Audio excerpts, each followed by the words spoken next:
Gilles Pedini, bonjour. Bonjour. Vous êtes avocat associé chez Deloitte Conseil et responsable du secteur public. Nous nous retrouvons ici au 4e rencontre internationale des PPP. Est-ce que particulièrement cette année on remarque une évolution, une appréhension du domaine des PPP plus particulier ? Je dirais que les rencontres, comme à leur habitude, c'est un lieu dans lequel se mêle à la fois le public, le privé, c'est donc on est complètement dans l'esprit PPP. On est dans l'esprit PPP aussi parce que on ne parle pas que d'éléments franco-français, on a aussi l'aspect international qui est important. N'oublions pas que les PPP, ça nous vient aussi du PFI et donc de l'étranger. Alors ce qu'on a constaté ces dernières années, c'est qu'on est maintenant à des degrés de maturité beaucoup plus importants. D'abord, il y a eu des opérations extrêmement complexes, délicates qui sont quand même sorties. On parlait hier du GSMR où il a fallu traverser la crise financière, la défaillance et la faillite d'un opérateur et puis finalement tout ça s'est fait. Donc aujourd'hui, on commence à constater, je dirais, l'épreuve.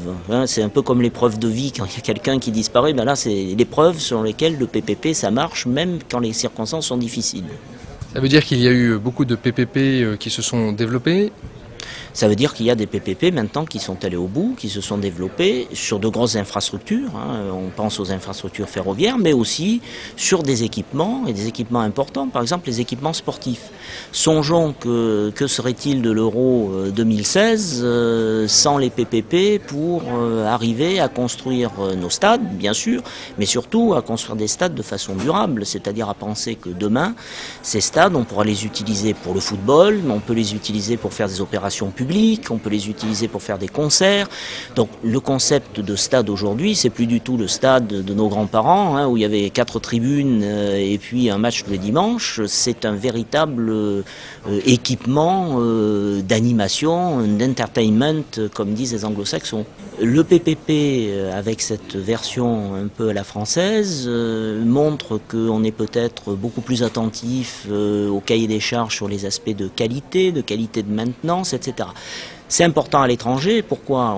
On en parlait hier, notamment avec les pays africains.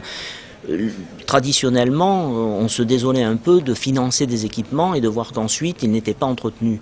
L'avantage du PPP, il ne faut pas y voir dans le PPP l'avantage de dire je vais faire ça à un meilleur coût. Il faut surtout dans ces pays y voir l'avantage, c'est qu'on va faire un équipement et on va prévoir son entretien. Et donc là, c'est une avancée majeure et pour les pays qui l'ont compris, c'est un sujet très intéressant pour des équipements structurants. Deloitte Conseil intervient comment auprès d'acteurs, d'opérateurs pour un PPP ?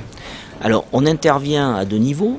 Soit on intervient auprès de collectivités publiques, collectivités locales ou État. À titre d'exemple, c'est nous qui sommes assistants à maître d'ouvrage financier sur l'opération Ballard. Donc ça, c'est une opération d'État bien connue.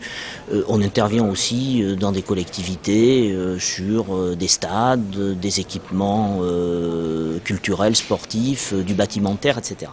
Soit on intervient auprès de groupements privés. Donc on intervient à la fois du côté public et du côté privé, ce qui nous permet, je dirais des 2 côtés, de bien appréhender la façon dont l'autre va raisonner, dont l'autre va négocier. Et finalement, le partenariat public-privé, à la fin des fins, c'est un partenariat. Donc il est important de ne pas être dans une logique d'opposition, mais d'être plutôt dans une logique d'intégration.